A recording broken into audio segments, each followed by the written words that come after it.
નમસ્કાર દોસ્તો, world ઇનબોક્સના digital platform પર હું કૃતાર્થ વાઘેલા આપ સૌને આવકારું છું। દોસ્તો, ખાસ આપણે એક મહત્વનું મિશન ભણવા જઈ રહ્યા છીએ કે જે આપણને સીધો સવાલ જે મિશનમાંથી આપણને પૂછાય એવી બાબત છે।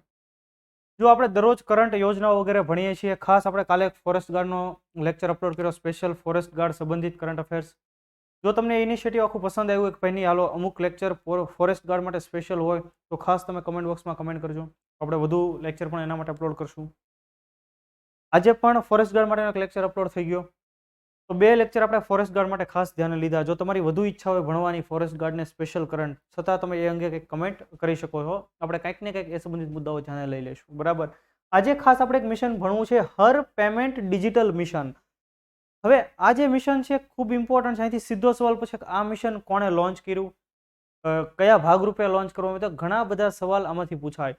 જો યોજનાઓ 65 થી પણ વધુ યોજનાઓ આપણે અપલોડ કરી ચૂકેલા છીએ, જેનું પ્લેલિસ્ટ કરંટ અફેર્સનું પ્લેલિસ્ટ તમને આ લેક્ચરના ડિસ્ક્રિપ્શન બોક્સમાં મળી જશે, બરાબર। તો આપણે શરૂઆત કરીએ હર પેમેન્ટ ડિજિટલ મિશન। તો તાજેતરમાં 6 માર્ચથી 12 માર્ચ સુધી 6 થી 12 માર્ચ સુધી એક આખું week digital payment awareness week યોજાણું। ડિજિટલ પેમેન્ટ અવેરનેસ વીક એટલે કે ડિજિટલ પેમેન્ટ જાગૃતિ અઠવાડિયું એનું આયોજન કરવામાં આવેલું।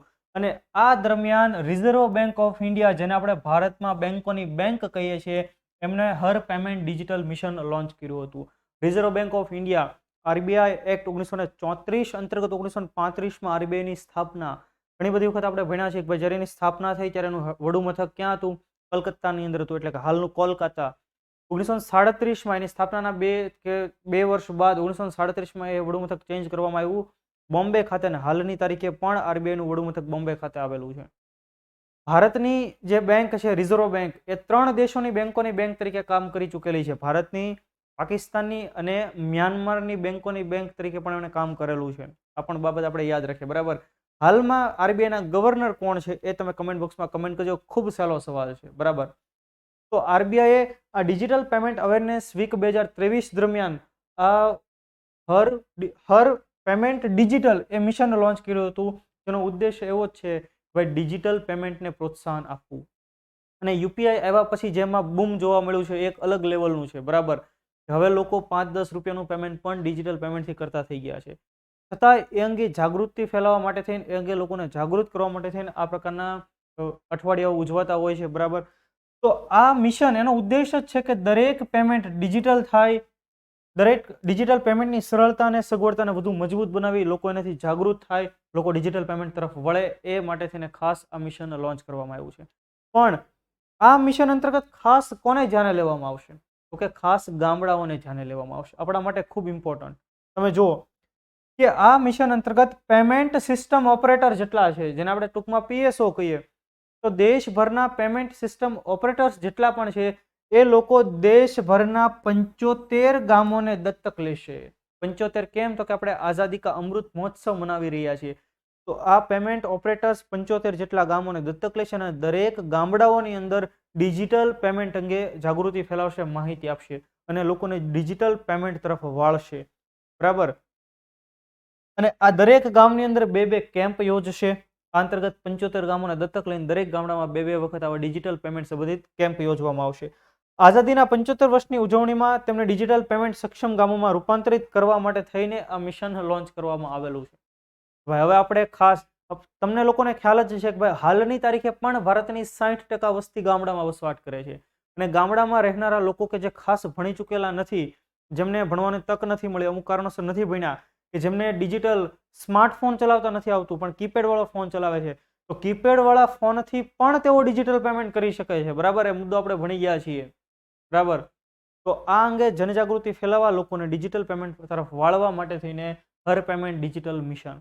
હવે આપણે જોઈએ ભારતની અંદર જે ડિજિટલ પેમેન્ટ થાય છે, જે નાનું રિટેલ પેમેન્ટ થાય છે, જેનો તમે ઉપયોગ કરીએ છીએ યુપીઆઈનો, બરાબર, પેટીએમનો ઉપયોગ કરીએ છીએ, ફોન પેનો ઉપયોગ કરીએ છીએ, વોટ્સએપ પેનો ઉપયોગ કરતા હોય છે, ગૂગલ પેનો ઉપયોગ કરીએ છીએ, તો તમે જો ભારતની અંદર ડિજિટલ પેમેન્ટ જે થાય છે, રિટેલ ડિજિટલ પેમેન્ટ, એના માટેની એક ઓર્ગેનાઇઝેશન જેનું નામ છે national payment corporation of India, NPCI, national payment corporation of India, ભારતની અંદર રિટેલ પેમેન્ટને ઓપરેટ કરનારા સંસ્થા, તેની સ્થાપના સેટલમેન્ટ સિસ્ટમ એક્ટ 2007 અંતર્ગત આ સંસ્થાની સ્થાપના 2008માં કરવામાં આવેલી છે. ક્યારે? વર્ષ 2008માં. કોને કોનેની સ્થાપના કરી? તો કે રિઝર્વ બેંક ઓફ ઇન્ડિયા અને ઇન્ડિયન બેંક એસોસિએશન, ભારતની અંદર બેંકોનું એસોસિએશન અને ભારતમાં બેંકોની બેંક એટલે કે આરબીઆઈ, બંનેના સહયોગથી નેશનલ પેમેન્ટ કોર્પોરેશન ઓફ ઇન્ડિયાની સ્થાપના થઈ વર્ષ 2008માં.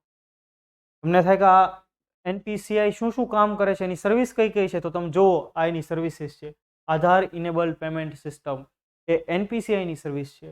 Bharat bill payment system BBPS જેને આપણે કહીએ છીએ એ એનપીસીઆઈની સિસ્ટમ છે. ભારત ક્યુઆર, ભીમ, ભારત ઇન્ટરફેસ ફોર મની, કેટલી વાર એ સવાલ પૂછાઈ ગયો.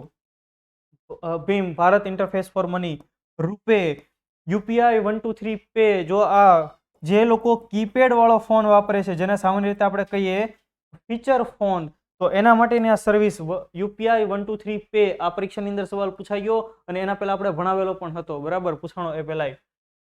યુનિફાઈડ પેમેન્ટ ઇન્ટરફેસ જેને આપણે યુપીઆઈ કહીએ છીએ, ચેક ટ્રાન્ઝેક્શન સિસ્ટમ, ત્યાર પછી ડિજિટલ રૂપી, ઇમિડિયેટ પેમેન્ટ સર્વિસ જેને આપણે આઈએમપીએસ કહીએ છીએ, નેશનલ ઓટોમેટેડ ક્લિયરિંગ હાઉસ અને national electronic toll collection, FASTag, બરાબર, કે ગાડીને ઊભી રહી અહીંયા ડાયરેક્ટ ફાસ્ટેગ સ્કેન થાય અને તરત જ તે રૂપિયા કપાઈ જાય, બરાબર. તો આ બધી સર્વિસીસ કોની છે? નેશનલ પેમેન્ટ કોર્પોરેશન ઓફ ઇન્ડિયાની છે. તો આ આપણું ખાસ આજનું મિશન જે આપણે ભણ્યા, હર પેમેન્ટ ડિજિટલ મિશન, અને એની સાથે સંબંધિત national payment corporation of India. ફરી પાછા નેક્સ્ટ લેક્ચરમાં કોઈ નવા મુદ્દા સાથે ભેગા થશું. ત્યાં સુધી જય હિન્દ, જય ભારત.